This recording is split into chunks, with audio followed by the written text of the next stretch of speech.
My presentation is going to focus on a very particular work by Karl Wojtyła known as the Lublin Lectures. They're a collection of works of actual class notes that he had during the 1950s. And before I even begin properly, I want you to think on two things. Let me just see, how many of you here have a relative knowledge of the works of Karl Wojtyła? I know he's a little bit of a divisive character sometimes. All right. This is Pope John Paul II. Yes, Pope John Paul II. I specifically use Karl Wojtyła because this is before he was Pope. There's a little bit of a difference between John Paul II and Karl Wojtyła with their philosophy. But nonetheless, I want you to keep two things in mind here. First of all, Karl Wojtyła specifically has a focus on action, a philosophy regarding action and how it presents the identity of the person, but also is part of the identity of person. So, of course, in the Magnus Opus, the acting person, Karl Wojtyła speaks a lot about how action both identifies the person as person, but also is what brings personhood into reality. Now, let me begin properly. During the 1950s, a young Karl Wojtyła was completing his habilitation in sacred theology with a thesis entitled Re-Evaluation of the Possibility of Founding a Catholic Ethic on the Ethical System of Max Scheler. While he was doing this, he was also providing a special series of lectures at the Catholic University of Lublin and actively discussing philosophical topics with other professors at the university. This is the time in which Karl Wojtyła came into direct contact with the Lublin method of Thomism and the thought of Mieczysław Father Kronkiewicz. While being a student of the Lublin Philosophical School of Thomism, Karl Wojtyła did come to his own independent conclusions that put him at odds with the more classically minded thinkers at the Catholic University of Lublin. Karl Wojtyła, due to his interest in ethics, was ultimately led to an anthropology steeped in German personalism and action response, as given evidence by his Magnus Opus, The Acting Person, as opposed to the metaphysical Thomism of his colleagues. Interestingly enough, this investment of effort into non-classical metaphysical approaches to the nature of man emerges from his exposure to the Lublin school, which opened up Wojtyła's path to a more personalist approach to philosophical anthropology. This use of the Lublin method that was simultaneously at odds with aspects of the Lublin method is most apparent in the Lublin Lectures, a collection of lectures presented by Karl Wojtyła at the Catholic University of Lublin. Now, this piece, the reason why I bring it up and the reason why I think it's so important and my whole presentation is about this work is that it's unpublished in English. I currently built this presentation as well as other work from drafts, translation drafts, and the first edition will be published in September. Now, this collection of lectures is perhaps the best introduction to the thought of Karl Wojtyła, being an analysis of Karl Wojtyła's thoughts on specific philosophers. But in order to truly understand the points at which Karl Wojtyła is at odds with the Lublin school, one must look at the critiques and interpretations Wojtyła makes of Aquinas throughout the work. The Lublin Lectures is split, naturally, into several chapters detailing a specific topic. Examples include the dominance of value in the ethical living experience, the dominance of obligation in ethical living experience, and the living experience in isolation from the act. Each chapter is naturally subdivided into chapters in which Karl Wojtyła presents a specific philosopher's views on the main topic, as well as Karl Wojtyła's critique of said philosopher's views. So it's presented as a very general series of lectures in which specific topics are presented. Individually, philosophers are presented in relation to that topic, and Karl Wojtyła also adds his own point on it. Now, for example, In the chapter Dominance of Obligation and Ethical Living Experience, Wojtyła cites Kant's ideas regarding man's orientation to good actions, and the way in which excuse me. Karl Wojtyła cites Kant's ideas regarding man's orientation to good actions, and the way in which Kant believes man should be ordered to good action as being an aspect of the emotional quality of man. So Kant is usually seen, as categorical imperative, these very overarching a priori things with regard to man and his actions and morality and goodness. But with this idea of obligation, Karl Wojtyła says that this is an emotional response.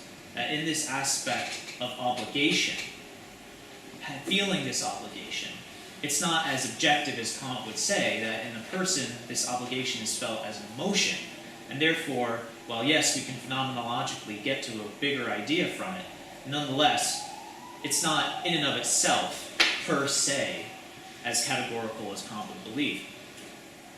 Here we see Wojtyła presenting, explaining, and thus critiquing. Now, most interesting and of value to Karl Wojtyła's relationship with the Lublin Philosophical School is Karl Wojtyła's thoughts with regards to Thomas Aquinas. In the Lublin lectures, we find Wojtyła presenting and critiquing Aquinas only in specific subchapters, thus lacking a general critique of the thought of Aquinas. Nonetheless, we can obtain an idea of what is thought by John Paul II in these small portions of text and extrapolate on what their relationship is with the Lublin Philosophical School. The first time we see Aquinas mentioned is when Karl Wojtyła discusses the psychology of will in reference to the ethical act. Most of these things connect to,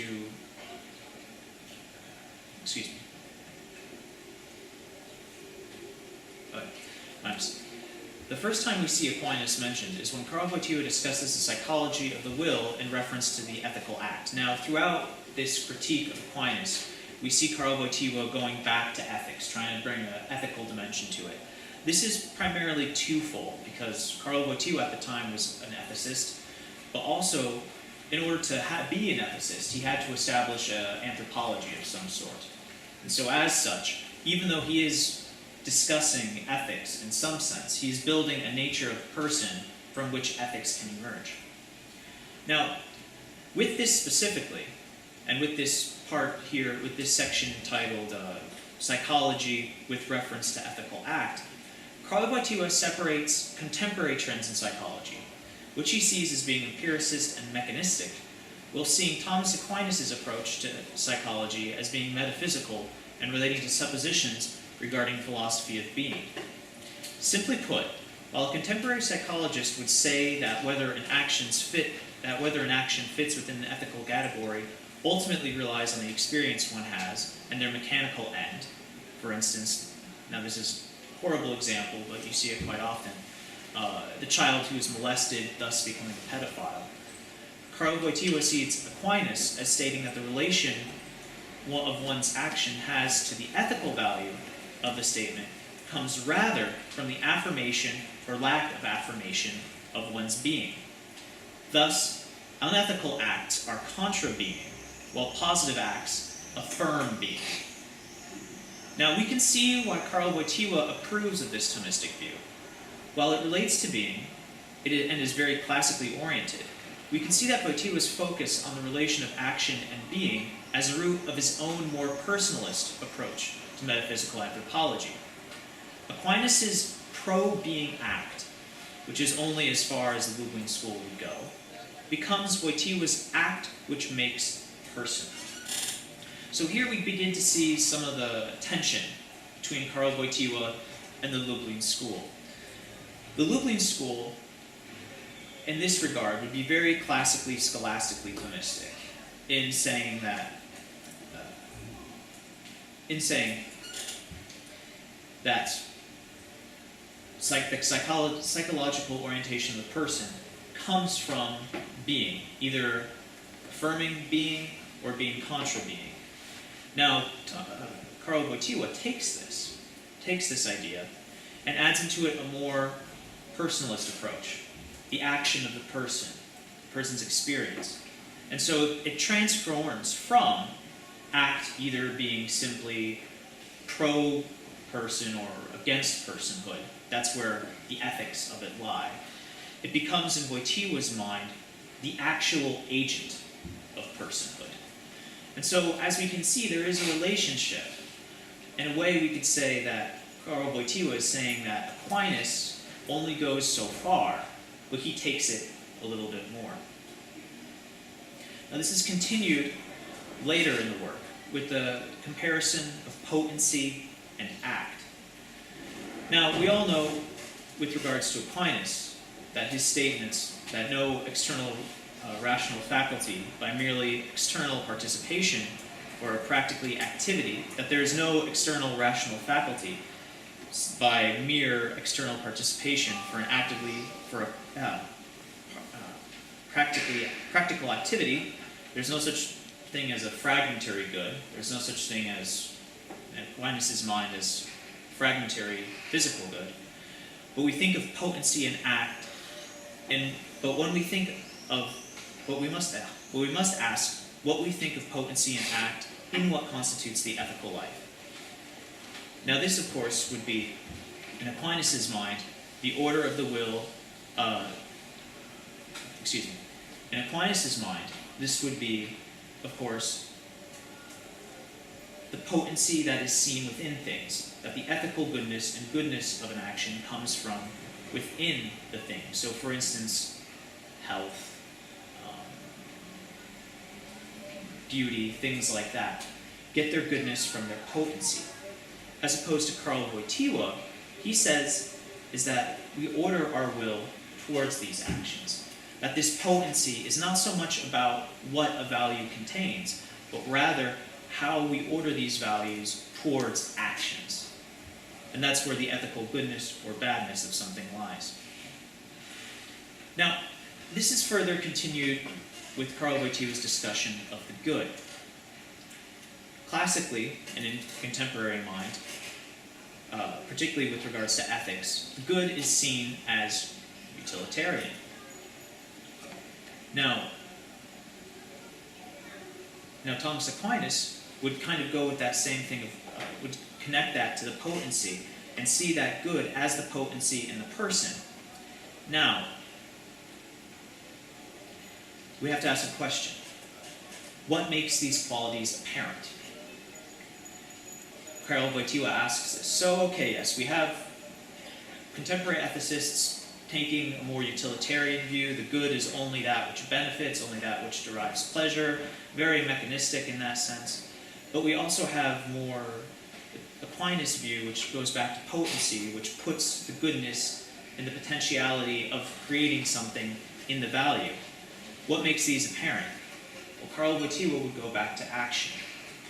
And once again, we see Thomas Aquinas' ideas being taken by Karl Wojtyła and brought more a personalist approach.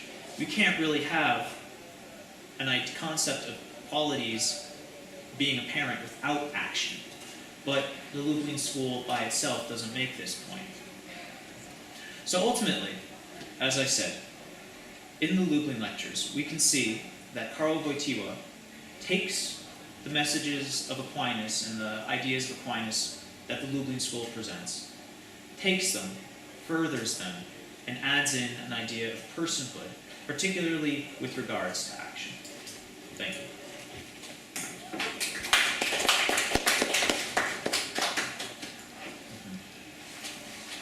Questions? Yes. So the main thing, I guess, we were supposed to take away that Karl Wojtyła's inclusion of person in his discussion of all things ethical, right? So this distinguishes him from Aquinas specifically, right? Yes, and specifically, I would also go with the Lublin method of Thomism, because the Lublin method, as I said, takes Aquinas' views and the Lublin method takes Aquinas' views and tries to make them existential, but doesn't quite add personhood and action. It stays in that very kind of pure, high metaphysics. Karl Wojtyła is taking this, though, adding personhood, adding action, and using that with this metaphysical background. Bringing it down to earth, so to speak. Essentially, yes, yes, essentially, Okay. essentially. And you touched on a bit about the distinction between Kant and Wojtyła? Very, very briefly at the beginning. It was more. It wasn't so much a distinction as it was an example of the critique Karol Wojtyła makes. In the Lublin lectures, Karol Wojtyła takes Kant's ideas, particularly the categorical imperative, and how, in a way, in that sense of obligation which Kant presents. And interestingly enough, Karol Wojtyła says that in action, when we actually participate in obligations, it's much more because of a reaction to emotions.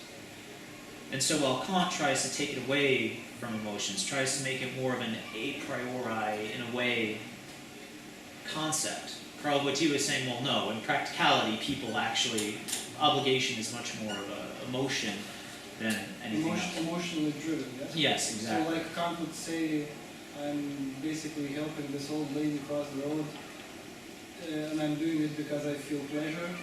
Yes. You say that's a bad thing. Yes, Right? yes, yes. So, but the position of Karol Wojtyła would be... It wouldn't be so much that I derive pleasure from it, Yes. but that there is a emotional aspect to it, that there is this more of this emotional response. Maybe not so much pleasure. We can't equate emotion and pleasure together. Yeah, we can't equate emotion and pleasure. Okay. But it wouldn't be a completely, it wouldn't be simply done because I'm supposed to, you know, it's not, we go down the street because we help the old lady across the street because, I'm supposed to, you know, a very German, you know, Ordnung muss sein, you know, I must help the ladies across the street.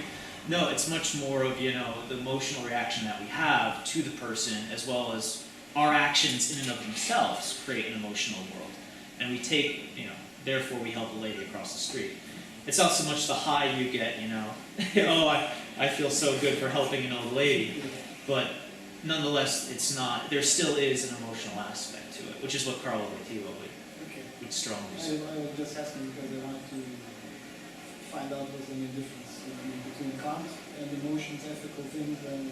Yeah, I'd say Kant would be more, I'd say because Kant does touch upon emotions, I'd say it's much more the idea of pleasure versus emotions. I'd say Karol Wojtyła separates pleasure and emotion. Okay. Yeah. Okay, thank you. I'm curious where they would fit, where Karol Wojtyła would fit in terms of this conflict between the Father and the Son in the Gospels, Yes. which I find very dramatic. So I kind of think of there being 2 points of view. Well, one is that we can live as a good child, Yes. the other that we can live as a bad child. Mm-hmm. So the Son, Jesus, has this inclination to, like in the Sermon on the Mount, to say, well, if all the good children get together and they cooperate, you know, and they live, you know, they love their enemy and they turn the other cheek and they do all these things, then everyone will become converted and we will have the kingdom of heaven on earth. Mm-hmm. So that's like the program for Jesus that he would like to see. Mm-hmm. But the Father said no. The Father said that you need to think in terms of the bad child. You see. Yes. And that you need to be the Savior for everybody, Mm-hmm. and you need the bad child not to think that there's anybody good, you see. So for example, that's why, you know, it says, God so loved the world that he gave his only begotten Son. But after the Last Supper, Jesus said, I don't pray for the world, I pray for my own. And there's a very hurtful, deep trauma, you know, which I think in the Gethsemane he's saying, you know, not my will but yours. Yes. He's not talking about dying on the cross. I think, maybe he is also, but I'm saying that this is a very traumatic, and when you look at the prodigal son, you know, everyone talks about the prodigal son, but don't be like his brother, you know, who was, but I think, which one did Jesus empathize? I think he probably empathized with the brother. He's trying to say, look, I understand you, but do you understand me? Do you empathize with me?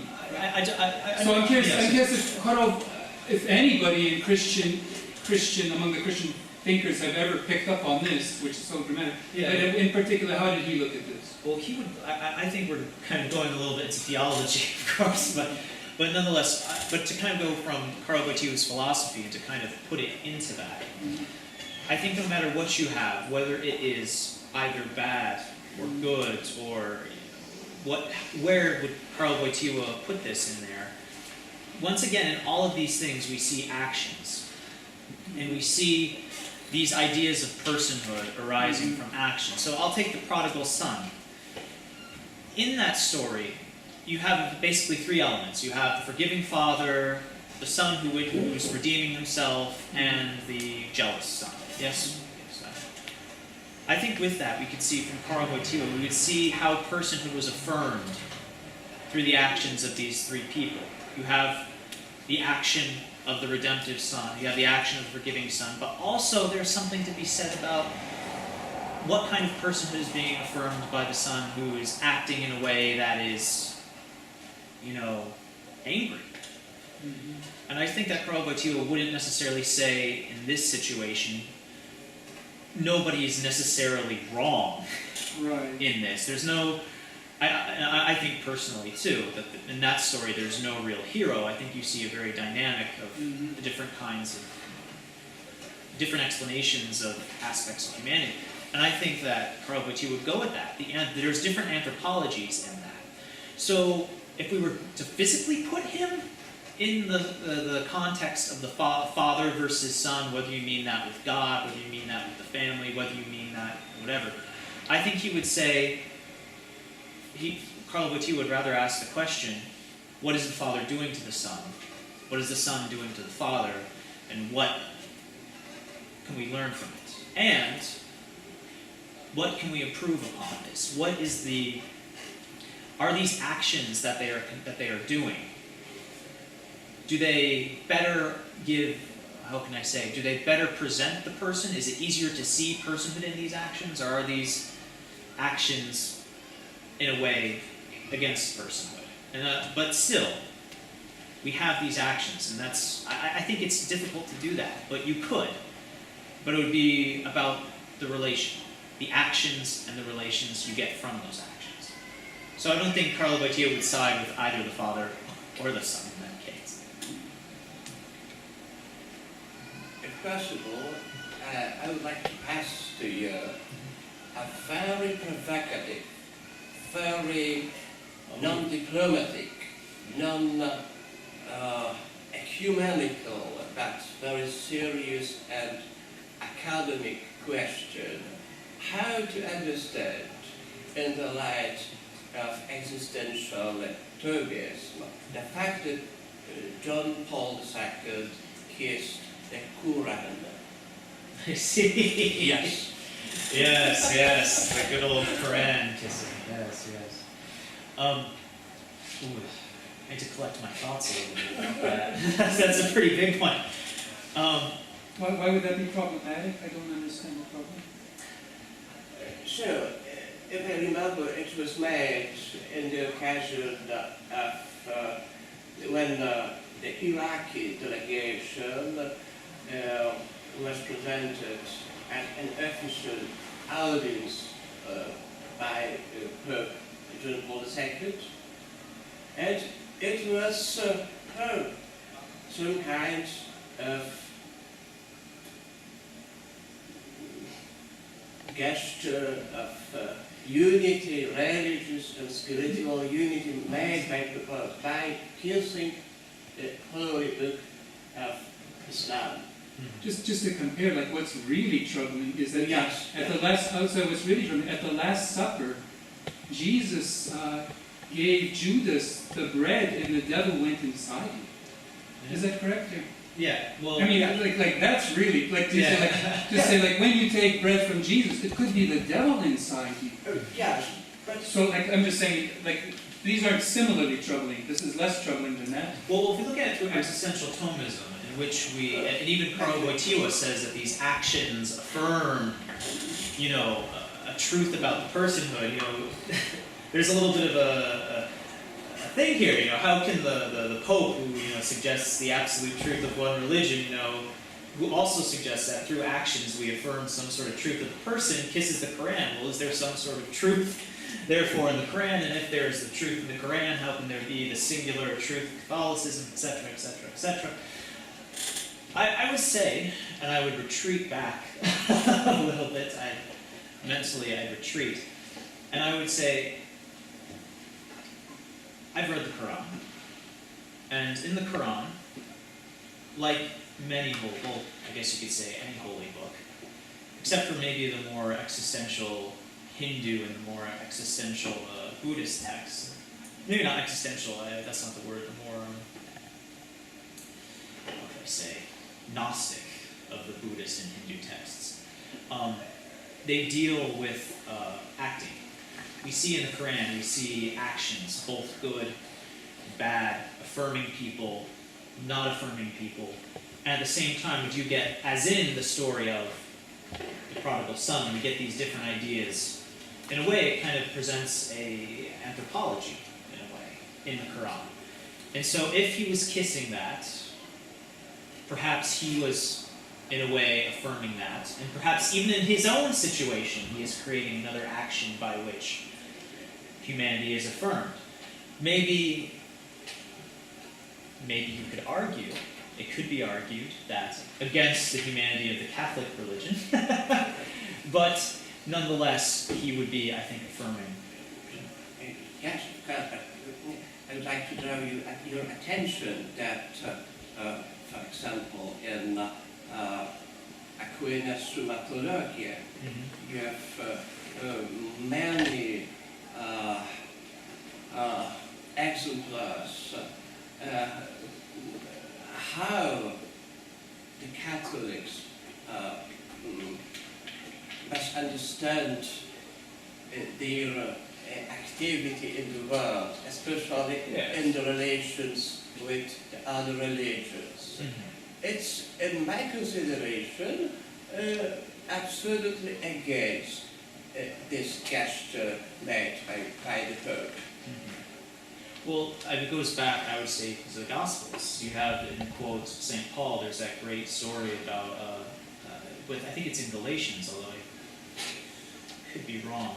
There's a community of Christians asking, can we go to the theater? Because back in ancient Greece, the theater, they sacrificed to gods, and before the theater, it was kind of a form of worship of pagan gods in a sense. And the Christians were asking, even though we don't believe in these pagan gods, we're smart enough, we don't believe them, can we still go? And St. Paul says, well, objectively there's nothing wrong, but you don't want to cause scandal. You don't want to cause scandal among Christians, So if there's not many Christians, you can go, but if there's, a big Christian population, you don't go, because, some people won't understand the difference. I think I'd retreat. So, I suppose that your kind of talk is under influence of Sartre, more than Thomas of Aquinas. In all honesty, personally, yes. But no, yes. And so with that, strictly theologically, yes. But I think we want to look at it from his view. Like, how would Karl Wojtyła explain himself? I think it would go back to that idea of, I'm just simply, affirming the actions in here. And even within this action, I'm affirming some sense of humanity. Now, whether he should be doing that as Pope, that's a different issue. I think related to this good question is what is the status of these books with regard to God? So, for example, as a Catholic, or as a former Catholic, let's say, I could say that I wouldn't think of the Quran, I would think maybe that's a very good-hearted book, let's say, but I don't, let's say, have evidence or belief that God is the direct author. But one of the problematic things I thought last year was in trying to read what we call the Old Testament, the Jews call the Tanakh, I was interested to see, did my philosophy make sense with regard to that? And so I started studying, and what was highly disturbing was just time and time again to realize that these books are really inventions of people. So I'll give the kinds of things that I thought, so for example, the first very troubling thing was to learn that in the time of King David and Solomon, according to archaeologists, Jerusalem had 300 people. You see, so my imagination, I can deal with all kinds of little sentences and articles, but to try to say, look, how can you make a 300 person size into some kind of, glorious. Glorious, yeah. I mean, Humongous that's armies just marching. really, but that wasn't the. I have a PhD in mathematics, so when I looked at the book of Numbers, you see, and I learned, I noticed one day, the smallest nation, Benjamin's tribe, is twice as small as the largest nation, right? And I just thought, wait. I know when students fake numbers, and I know that, like, in the European Union, the smallest nation is probably Malta, right? And the largest nation is Germany. The smallest of the United States might be Alaska in terms of population. The largest of them. It's just completely ridiculous to say that the smallest tribes, it's just about impossible for that to happen. So it's only someone who would really not know better would do that. I'll give two more examples just to show, like, how, when I think about the Quran, like, and try to compare. The book of Leviticus, I think about the sacrifices. Now, I lived on a farm recently, okay. So the idea that they're doing sacrifices every day in golden clothes, and that, I was wondering, what kind of laundry do they use? It just does not make sense, It looks, the feeling is that these people have never seen a sacrifice, they've never done a sacrifice, they know nothing about sacrifice. And I think the final one that really kind of said, well, I just have to disagree with the church is, we know that the supposed earliest books, the 5 books of the Torah, Moses' books, were technically written last. They were edited, about 500 years. They were edited after all of Judea was destroyed and just completely in exile. In exile, and it just, I think, they returned from exile. It was just hopeless. The Jewish nation was hopeless. But they wrote, they edited these books. But obviously the assumption was, well, these are legends, right? But I go, wait, let's just test that. Look at the story of Abraham and Isaac. Now that's such a classic story, right? And that's a story where, like, St. Paul and, all the classic stories St. Paul brings up, Adam and Eve, let's say Noah, right? You look at St. Paul. Now, how many of these appear in the rest of the Old Testament? And you can very easily do a word search, and you'll see, like, Isaac appears maybe twice in some lists. Adam doesn't appear. You see, Noah doesn't appear. So that says that this is not legends. If they were legends, how could they not be in the Psalms? How could they not be in, This is literature like King Arthur's Tales. Maybe there was a King Arthur, but the King Arthur's Tales were probably written maybe 200 years ago, 100 years ago. So it's an insult to intelligence to say that these are the words of God. But then what was my solution? Because I'm such a believer, even though I'm a believer. The solution was this, to say, look, in that book of Leviticus, right, there's one beautiful chance. So that these people, first of all, sincerely believed, intensely sincerely believed, they had a mission. They wanted to say that these sacrifices were truly holy. And what happens when you build this kind of funnel of good intentions? Like, there's one chapter in there that's all about morality of the priest, because the priests have to be highly pure and moral, right? And then there's one sentence in there that says, love your neighbor. Now we know a sentence like love your neighbor is written by God. Right? That's something we don't think about. So, but this shows the process, that if someone is so intently believing, they may have the most ridiculous ideas, but in the end, they will reach a point where God starts to write. Maybe it's just one sentence. So to say, well, now look at the Quran. What is the Quran? It is written by a person who said, well, the Jews have a very beautiful book, but their law is too hard. Jesus is a beautiful person, but nobody follows it. We need a religion for the people. We need it as simple as possible. It's the simplest possible religion. It's a maybe silly book, but it's a very beautiful idea. And so why is the Quran less divine than that? I don't know, And so why not kiss it or not? But I just show, like, the horrible trauma of being lied to about these types of things and having it just covered up and covered up. It's very traumatic. So I don't know. Yes. But if I can respond to that, Please. I don't want to respond theologically because this is maybe in private conversation afterwards. But only thing I could say though, maybe from what I've taken with Karl Wojtyła, you remind me a little bit of Aquinas with these values. That they're in something. That these, let me get back to the specific quote that I have right here. one second. Yeah, the potency. You know, the potency of these things within. You know, how can we have good from these things that are, you know, the potency isn't necessarily oriented towards good. And maybe this is a posteriori kind of thing, but you can, once again, take this very simple, basic thought of Karl Wojtyła of who is acting. You know, what kind of thing about humanity do we get from this? Do those books, even if they were perhaps lies, do they affirm something about humanity? And even by that, true, the Quran as well. And my question in that, and I'm going to go a little bit theological, does the validity of a document, particularly that kind of document, you know, does it arise from the fact that, you know, it was, you know, it's not true? Okay, yes, maybe there were only 300 people in Judea, in Jerusalem, as opposed to, you know, well, granted, 300,000. Right. But at the same time, does that tell the story about humanity? Does that say something about humanity that is true, that comes from the action of both the person writing it as well as what's being presented? You know, the grandiosity of that writer, you know, some little Jewish guy, you know, thousands of years ago saying, oh, it was so beautiful, but what would make it more beautiful? You know, trying to describe the beauty through that, and as well as in that, you know, saying that there is this thing. Yeah.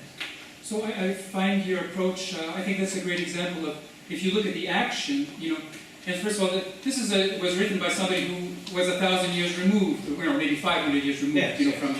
So, first of all, their action to say that if you have so much sincere concern, you know, then you start to write how things must have been, that they must have been, like the sacrifice must have been performed, so the city must have been this way. These, you know, whatever little, and of course you have a real reason to appreciate for the truth, so they're building on things that they have heard or known or whatever.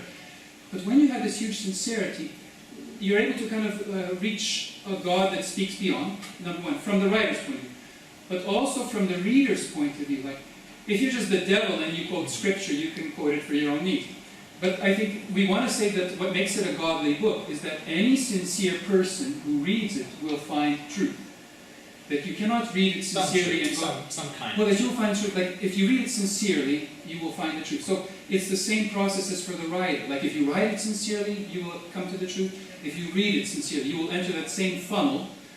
And so what that means is that, the result is saying, oh, these are godly examples from the chosen people that God chose. But we can learn to write these books, and we can learn to read these books. And you can read any book in this way, and you can learn to write God's books. That, like, to develop a science of these actions. So that's kind of like but it's not so traumatic. Please excuse me because Please. time is passing. Yes. Yes, thank you. Thank you very much, Elias. Thank you.